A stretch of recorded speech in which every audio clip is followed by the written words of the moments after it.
아이고, 다리야. 오늘따라 온몸이 더 아프네. 저는 오늘 새벽에도 어김없이 집을 나섰습니다. 허리가 끊어질 듯 아파도 무릎이 욱신거려도 멈출 수가 없었습니다. 멈추는 순간 우리 집이 무너질 것 같았으니까요. 60이 넘은 나이에 저는 다시 가장이 되었습니다. 딸의 이혼이 내 노후를 바꿔놓은 날부터 저는 지금 이 이야기를 여러분께 털어놓기까지 참 오랜 시간이 걸렸습니다. 영상을 시작하기 전에 구독과 좋아요 한 번만 눌러주세요.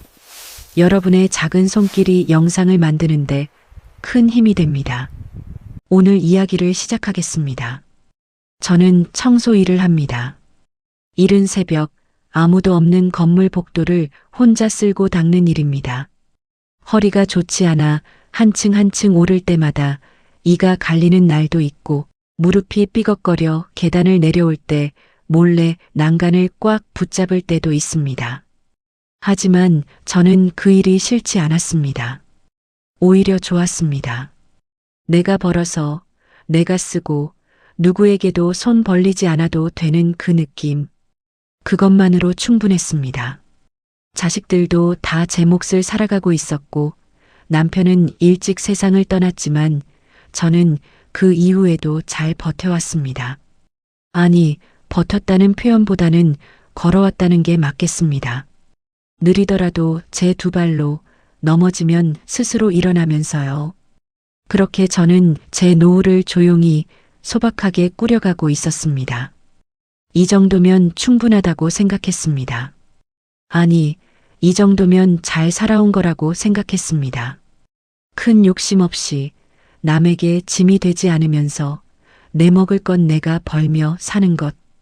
그게 제가 바라던 마지막 삶의 모습이었습니다. 그런데 그 삶이 한순간에 흔들렸습니다. 딸이 이혼을 했습니다. 그 소식을 처음 들은 날을 지금도 기억합니다. 딸이 전화기 너머로 말을 꺼내는데 목소리가 이상했습니다. 평소와 달리 너무 낮고 너무 조용했습니다. 저는 직감적으로 알았습니다. 무슨 일이 있다는 것을. 그래서 더 아무 말도 못하고 그냥 듣기만 했습니다.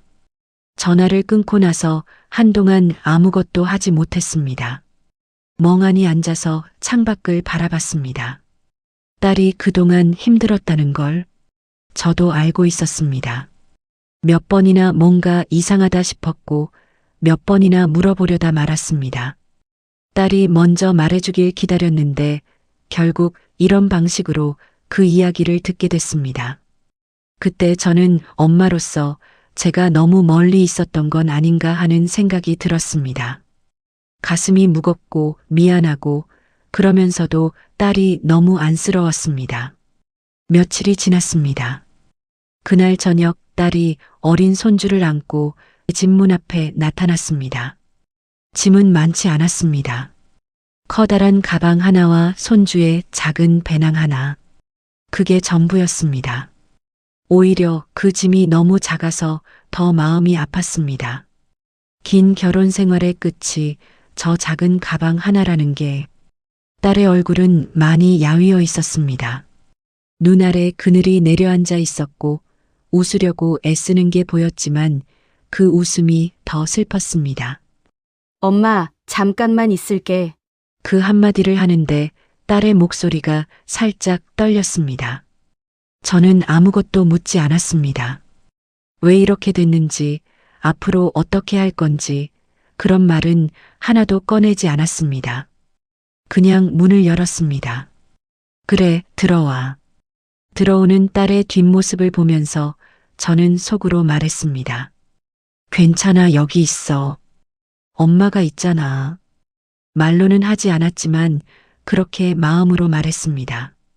처음엔 정말 잠깐일 거라 생각했습니다. 딸이 며칠 쉬고 마음을 정리하고 다시 일어서면 나갈 거라고. 그런데 하루가 이틀이 되고 일주일이 한 달이 됐습니다. 딸은 취업이 쉽지 않았습니다. 이력서를 내도 연락이 없고 면접을 봐도 결과가 좋지 않았습니다. 손주는 갑자기 바뀐 환경에 좀처럼 적응을 못했습니다. 어린이집에 가기 싫다고 울고 밤마다 엄마 옆에서만 자겠다고 했습니다. 저는 다시 가장이 되었습니다. 아침 일찍 일어나 손주 밥을 챙기고 새벽에 일을 나가고 퇴근해서 돌아오면 저녁을 짓고 손주를 씻기고 재우고 그렇게 하루가 끝났습니다. 처음엔 할 수 있었습니다. 딸이 워낙 힘들어 보였고 손주가 너무 어렸으니까요. 제가 버텨주면 된다고 생각했습니다. 이 시간이 지나면 나아질 거라고 믿었습니다. 하지만 시간이 지날수록 그 믿음 위로 피로가 조금씩 쌓이기 시작했습니다. 눈치채지 못하는 사이에 천천히 몸이 먼저 신호를 보내기 시작했습니다. 처음에는 그냥 피곤한 거라고 생각했습니다. 나이가 있으니까, 일이 많으니까 당연히 피곤하지. 그렇게 넘겼습니다. 그런데 그 피곤함이 자고 일어나도 사라지지 않았습니다. 아침에 눈을 뜨면 몸이 어제보다 더 무거웠습니다. 퇴근하고 돌아오면 다리가 퉁퉁 부어서 신발이 잘 벗겨지지 않을 때도 있었고 손이 미세하게 떨리는 날도 생겼습니다. 계단을 오를 때 무릎이 어찌나 아픈지 아무도 없을 때는 난간을 두 손으로 꽉 붙잡고 올라갔습니다. 그러면서도 쉬지 못했습니다. 쉬고 싶다는 마음이 없었던 게 아닙니다. 그 마음이 들 때마다 제 안에서 다른 목소리가 더 크게 말했습니다. 내가 쉬면 어떻게 되는데? 내가 쉬면 이 집은 어떻게 돌아가는데? 그 목소리 앞에서 쉬고 싶다는 마음은 번번이 지고 말았습니다. 몸보다 더 힘든 건 마음이었습니다. 딸과의 사이에 말로 표현하기 어려운 무언가가 쌓이기 시작했습니다. 티격태격 싸우는 게 아니었습니다. 오히려 그게 더 나았을지도 모릅니다. 서로 말을 아끼고 눈치를 보고 하고 싶은 말을 삼키는 날들이 계속됐습니다. 딸도 저도 서로를 배려한다고 그러는 건데 그 배려가 쌓이다 보니 어느 순간 벽이 되어 있었습니다. 어느 날 저는 조심스럽게 운을 뗐습니다. 이제 일 알아봐야 하지 않겠니? 나쁜 마음으로 한 말이 아니었습니다. 딸이 다시 서야 하니까, 딸 스스로가 살아가야 하니까. 하지만 그 말을 듣는 순간 딸의 얼굴이 굳었습니다. 눈빛이 달라졌습니다. 엄마는 내가 얼마나 힘든지 몰라? 그 말이 날카롭게 박혔습니다. 틀린 말은 아니었습니다. 딸이 얼마나 지쳐 있는지, 이혼 후 얼마나 많은 것들이 무너졌는지 저는 다 알 수 없으니까요. 그래서 더 이상 말을 잇지 못했습니다. 그냥 입을 다물었습니다. 그리고 그날 이후로 그 이야기는 다시 꺼내지 않았습니다.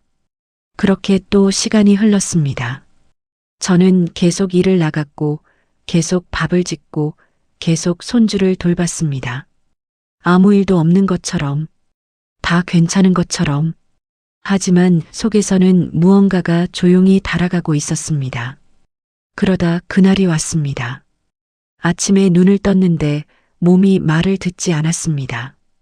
일어나려 하는데 머리가 너무 무겁고 몸이 이불 속으로 더 가라앉는 것 같았습니다. 억지로 일어나 보려 했지만 결국 그날은 일을 나가지 못했습니다. 살면서 처음 있는 일이었습니다. 아파도 나갔고 비가 와도 나갔고 무릎이 부어도 나갔는데 그날은 정말 몸이 말을 듣지 않았습니다. 하루를 쉬었을 뿐인데 마음이 더 불안했습니다. 오늘 일당, 이번 달 빠듯한 생활비, 손주 어린이집 비용.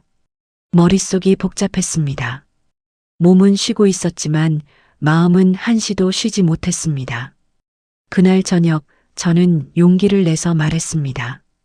이번 달은 좀 빠듯할 것 같다. 딸은 잠시 말이 없었습니다. 그리고 작게 말했습니다. 그럼 어떻게? 그 말이 이상하게 가슴을 아프게 했습니다. 딸이 나쁜 마음으로 한 말이 아니라는 걸 압니다.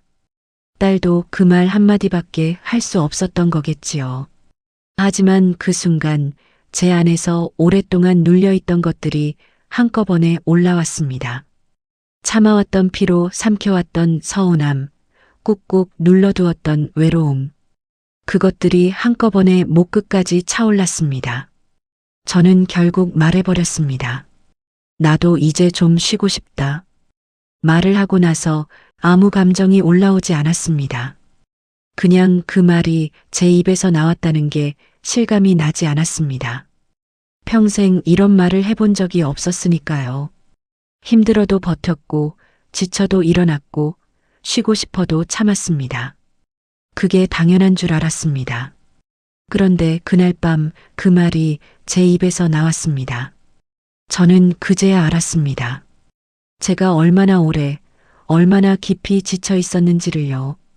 딸은 아무 말도 하지 않았습니다. 그저 저를 바라보고만 있었습니다. 그 눈빛이 오래도록 잊히지 않습니다. 미안함인지, 당혹감인지, 아니면 저도 몰랐던 무언가인지, 그 눈빛을 마주하는 순간 저는 오히려 제 자신이 부끄러워졌습니다. 이런 말을 해도 되는 걸까? 나는 엄마인데, 자식이 힘들 때 버텨주는 게 엄마 아닌가? 그런 생각이 파도처럼 밀려왔습니다. 그날 밤 손주가 제 옆에 쓰러져 잠든 모습을 오래 바라봤습니다. 작은 입으로 새근새근 숨을 쉬고 손을 꼭 쥔 채 자는 그 얼굴. 이 아이 앞에서 저는 포기할 수가 없습니다. 이 아이가 할머니 하며 달려와 안길 때 그 작고 따뜻한 무게가 저를 다시 일으켜 세웠습니다. 그건 거짓이 아닙니다. 진심입니다. 하지만 그 진심 옆에 또 다른 진심이 있었습니다. 저도 지쳤다는 것, 저도 아프다는 것, 저도 가끔은 아무 생각 없이 멍하니 앉아있고 싶다는 것, 어딘가로 훌쩍 떠나버리고 싶다는 충동이 든 적도 있다는 것.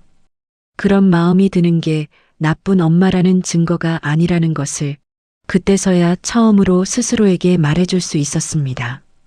엄마라는 이름은 참 이상합니다.